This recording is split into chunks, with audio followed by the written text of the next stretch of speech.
જન્માષ્ટમી એટલે ભગવાન શ્રી કૃષ્ણનો જન્મદિવસ.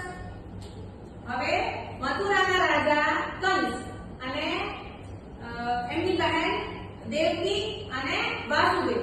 રાજા કંસ હતો એ બહુ અત્યાચારી, બહુ જ ક્રૂર, બધાને ખૂબ હેરાન પરેશાન કરે અને બધાને મારી નાખે એવો રાજા હતો. અને એમના જે બહેન હતા દેવકી અને એમના પતિ હતા વાસુદેવ, એ બંનેના લગ્ન થયા.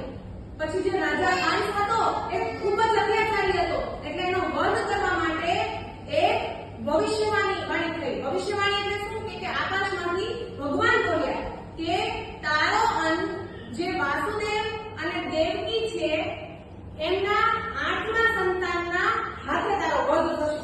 એટલે કંસ તો ગભરાઈ ગયો કે મારો વધ આ દેવકી અને વાસુદેવના જે 8મું સંતાન જન્મશે એના હાથે થશે, તો મારે તો એના સંતાનને મારી નાખવું જોઈએ. એના માટે એને શું કર્યું કે જે વાસુદેવ અને દેવકી હતા એમને જેલની અંદર, કારાવાસની અંદર પૂરી દીધા. એટલે એની નજર સામે આવે ને એટલા માટે. પછી સમય જતા દેવકીએ એક પુત્રને જન્મ આપ્યો. હવે રાજા કંસને ખબર પડી એટલે એ આવ્યા અને તરત જ એ પુત્રને એને મારી નાખ્યો.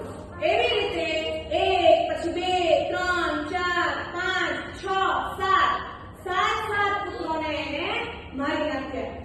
હવે સમય આવ્યો કે ભવિષ્યવાણી થઈ હતી ને કે 8મું સંતાન એ કંસનો વધ કરશે.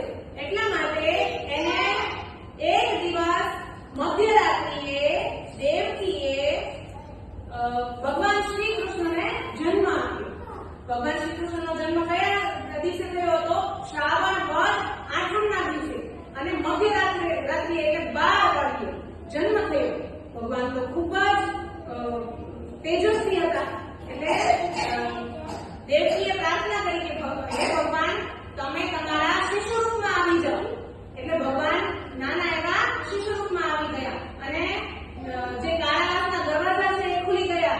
વાસુદેવના પગમાં જે બેડીઓ હતી એ ખુલી ગઈ અને ભગવાને વાસુદેવને કીધું કે તમે મને રાજા ગોકુળમાં જે રાજા નંદ છે એમના ઘરે દીકરીનો જન્મ થયો છે ત્યાં મને તમે મૂકી આવો અને જે દીકરીનો જન્મ થયો છે એમને તમે અહીંયા લઈ આવો. એ દિવસે તો પ્રાર્થના ખૂબ જ વરસાદ.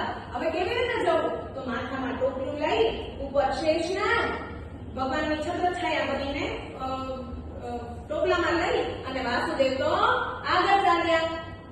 અને કેટલી બધી મુશ્કેલીઓમાંથી પસાર થઈ અને રાજા નંદના ઘરે ભગવાનને મૂકી આવે છે અને જે નાની બાળકી હતી ને એને લઈ આવે છે.